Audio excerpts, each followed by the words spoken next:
Hey there, and welcome back to Tim Talks Cooking. Today we are talking, get this, today we are talking Korean sauna eggs. You got that right. I don't know if you ever heard of that. Korean sauna eggs. And this is a very special and unusual recipe that I found online in a magazine called Skillet.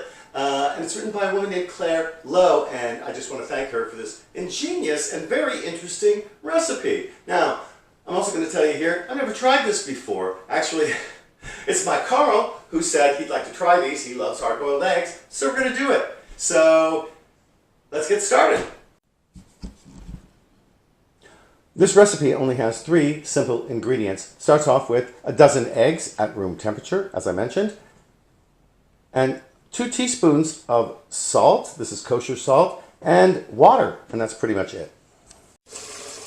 Here I put my eggs in a single layer with the 2 teaspoons of salt in my Instant Pot insert, and I'm filling it up with cold water. I'm going to fill it up only just enough to cover the eggs a little bit, and I'm going to stop.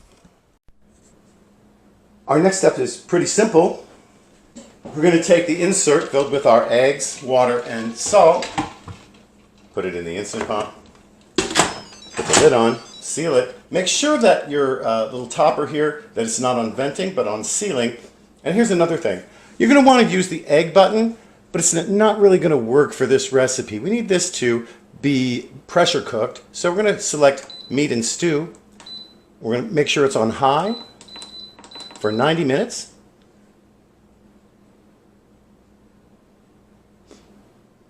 And if you'll patiently wait with me while it sets to 90 minutes. Almost there. There we go. We're just going to let it go for the next 90 minutes. And we'll see what they're like when they're done. Okay, as you can see, our timer has gone off. The eggs have now been cooking for 90 minutes. And we're going to see pretty soon what they're like. Let's check it out. Our next step here is going to be to turn the heat off and to let the pressure reduce. Here we can do it 2 ways, of course. We can let it reduce on its own. That'll take between 10 and 40 minutes. Or we can also use the pressure release valve over here, which will do it more quickly. I'm for trying that. My second time using this, so I'm a little leery. There we go. Looks like it's going to be fine. We're going to let the pressure come down to the same pressure as the room here. And when we're done, we'll be checking our eggs out. We're going to let the pressure return to normal. While that's happening, I'm going to fill a large bowl with ice water so we can put our eggs in an ice bath as soon as they come out. Next, we want to carefully remove the eggs to our water bath here, or our ice bath rather. There we go.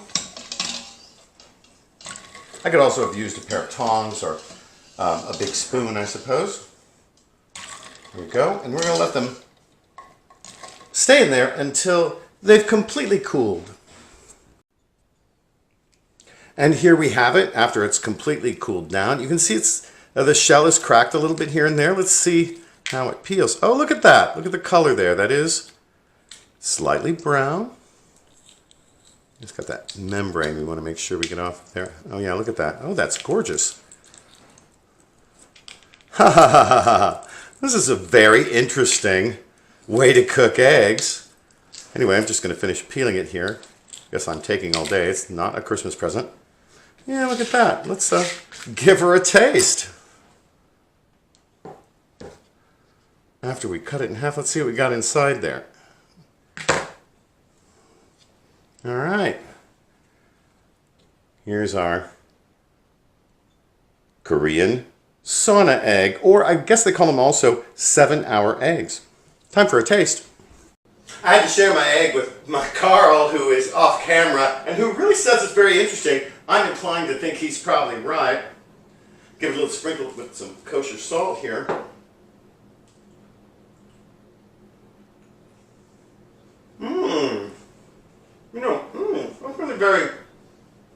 That's really kind of surprising. Very interesting. It is really quite different from a regular hard-cooked egg. The yolk is creamier and it's got a milder flavor, almost cheesy. And the white